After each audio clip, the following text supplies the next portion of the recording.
Assalamu alaikum wa rahmatullahi wa barakatuh. Peace and blessings of Allah be upon you. And welcome to Ramadan TV, a show about getting to know our community and perfecting our iman. Allah subhanahu wa ta'ala tells us, وَمَنْ شَهِدَ مِنْكُمُ الشَّهْرَ فَلْيَصُمْ. And whoever of you sees the moon of the month of Ramadan, let him fast. And this is the beginning of this blessed month. Alhamdulillah that Allah subhanahu wa ta'ala blessed us to see this month and fast in this blessed month.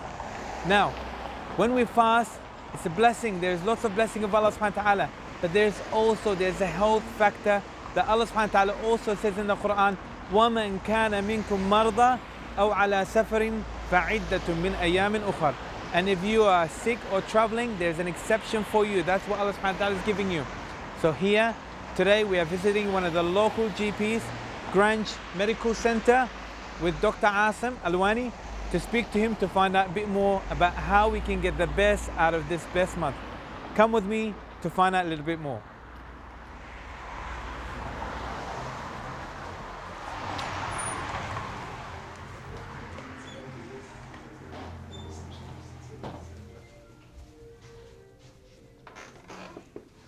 On today's episode, we are visiting one of the local GPs, Grange Medical Center, and we're here with Dr. Asim Alwani.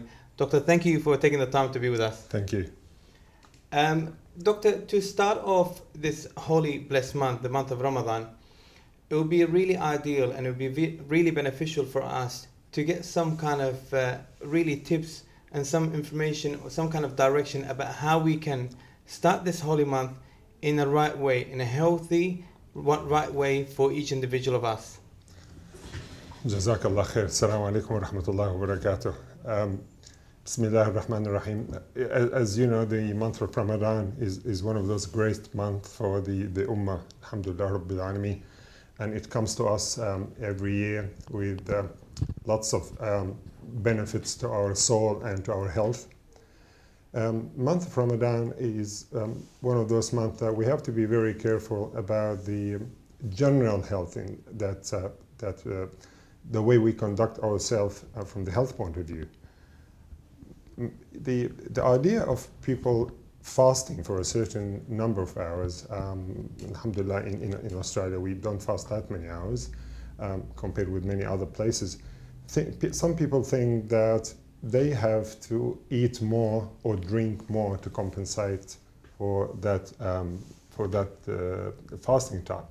And this is actually not true, because what we need from the medical point of view, we need a certain number of calories per day. So whether we eat them through the whole day or whether we eat them through a part of the day, we still have to have the same calories.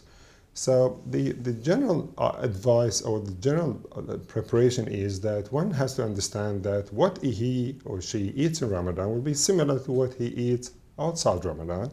The only difference is the different timing of that. So that's important. People sometimes think that from the time of iftar till the time of suhoor, they should continue to eat and drink because they think this is very beneficial for their body and they can cope well with Ramadan. Whereas actually this is medically wrong. We find often that people after Ramadan who don't adhere to many of these health advices, they put on weight, and many of people who are sick already, they get sometimes a little bit worse with their medical conditions when they don't kind of keep that in mind.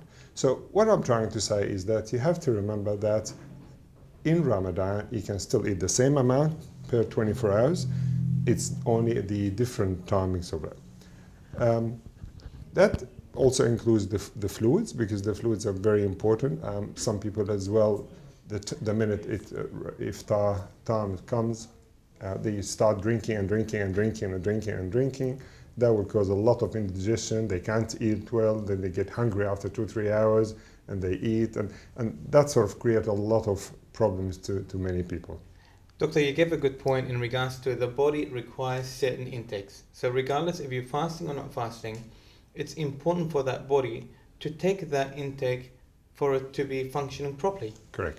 Now, one of the things that's obviously a concern in the community when it comes down to the Ramadan is the last point that you've mentioned, is the breaking of the fast. So people thinking that they haven't eaten for the whole day, it's that strong, attacking the food mode kind of thing, that you go in there and you drink quite a lot of fruit and you eat a lot, where to a point where some people even stuff their face up. Is that healthy? Can we say this is recovering for the bit that we missed out on, or how can we balance this? Sure. So I mean, naturally people will think I've been fasting all day, I'm very hungry and thirsty, and the minute the iftar comes, I should just attack the food and drink, as you mentioned. Subhanallah, Prophet ﷺ did advise us that some health advices that we still use up until the day and maybe till in the day of judgment, and they all valid all along the time. Now, when iftar comes, the best thing to have is to have a date or a couple of dates and a bit of water. So your stomach after fasting all that day will be comfortable that there is some small amount of calories being introduced and some fluids. And then after that, as per sunnah, you do your Maghrib prayer, and then you start eating. Now, when you eat your meal, you have to eat just a normal meal. You shouldn't expect yourself to have 2 meals. And that's what I'm trying to get the message. People think I've been fasting all day, so when I have iftar, so the volume should be double the volume. But it's not, because your stomach will expect you to have what you would have for lunch of your main meal. So yes, it's a variety of things you can put on the table, but you don't exceed what you normally have. Yes. You have to remember as well, if you're going for Tarawih after that, you will have to be able to do it, and if you eat a lot, obviously that will impact on the way you do things.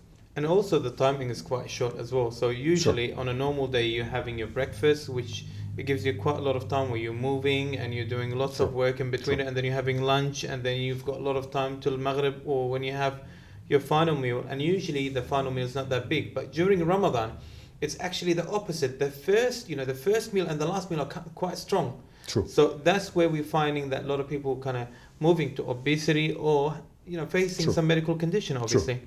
I quite agree with this. In fact, one of the other important advices is that the suhoor time. Now, with the suhoor time, many people don't have suhoor. I mean, we know that sunnah is to delay suhoor. Suhoor time is very important because you need, as you mentioned, you need to leave that time frame between the iftar and suhoor. You can't just have your meal, then after 2 hours have a meal, and then after 2 hours have some fruit, and then you have sweet, and then you have tea, and that sort of thing. On that issue, I'd like to mention a couple of mistakes that people often come across during Ramadan. People sometimes think that it's one of the best way to do it is to continue to eat and drink, eat and drink, eat and drink till suhoor time. So they fill up all night, and then after that, after they pray Fajr, they sleep. And if happen that they're not working or taking some time off, they might sleep till noon or afternoon. And they think they're doing very well, during Ramadan. In fact, most people who do that, they gain weight, they lose their fitness, and they can complicate their already having their medical conditions that they have before Ramadan. So that's a very important thing, that you still have to have a decent amount of hours of sleeping at night. And yes, you wake up for Qiyam al-Layl, you wake up for Fajr, but you still have to think that there are enough hours of sleep at night time. You can have a bit of nap in the early morning, but the whole idea of changing night to day and day to night, that's very harmful to the whole body. Can you give us some advice on how people can turn that, or some kind of a simple program for being the beginning of this blessed month that people can take in terms of the kind of amount of food that they should take for the Fajr, for the Suhoor, and the amount of food that they should take for Iftar? Okay. So, generally speaking, you have 2 meals and you have a time in between them. Your Iftar is your main meal. So, as we said, you start with a light drink like a water, a couple of dates, you pray, have a bit of space of time, and then you eat. And then and after that, before you go to bed, you can have something to drink, or a piece of fruit or something like that. You go to sleep, you wake up at Suhoor. Suhoor should be a meal that's a lesser of a size than the Iftar. Sorry. So if you think about what you do normally during the day, you have 3 meals. Not all of them are the same volume. So the main volume meal will be the iftar. A lesser volume will be suhoor, but it has to be a rich volume or a rich meal so it can last enough for the day, and also enough fluids. So that's very important. So to answer your question, it has to be a reasonable meal, but not a huge meal as what you would otherwise have. Of course, which is that's a great advice, to have that balance, not to exceed. I guess that's the right word. What about moving on to the people that have? There are people that have certain medical conditions that require intaking of medicine. This would be a big change for them during this month, because they either stop taking their medicine or they don't fast. Yes. Is there a balance in between, or is there a program for these kind of people? Sure. Well, people who take medications, and there are many people on medications, they would have to remember a couple of things. Number one, it's always a good idea to consult their Muslim doctor if they can, because there are certain medical conditions that require certain adjustment of medications. So it's not a right answer for everyone. Generally speaking, most of the medications that are taken during the day can be taken in Ramadan during the breaking fast period. So if someone taking a medication once a day, for example, instead of taking it in the morning, early in the morning in the normal day, can take it in the evening. Sometimes he can take it on suhoor. So if it's a one daily dosage, that's no problem there. It's easily adjusted. If you have twice a day, you can even do that by iftar and suhoor. Sometimes it comes to a situation where people have it 3 times a day and they have to balance it. And those particular people, I would advise they should consult their doctor, because sometimes, yes, we can do it. We can have a dose at the iftar, dose a few hours later, and dose as suhoor. And sometimes we change the medication in Ramadan that they have only 2 doses. So we change the whole thing, what they do. So those particular ones, I do suggest that they should discuss this further with the doctors. But generally speaking, things like painkillers, antibiotics, and a variety of common blood pressure medications, they're easy to be sort of put in the Ramadan sort of fluctuation. Yeah. Fluctuated. Yeah. The third part that I would like to really cover, some people are used to being active during their day before Ramadan.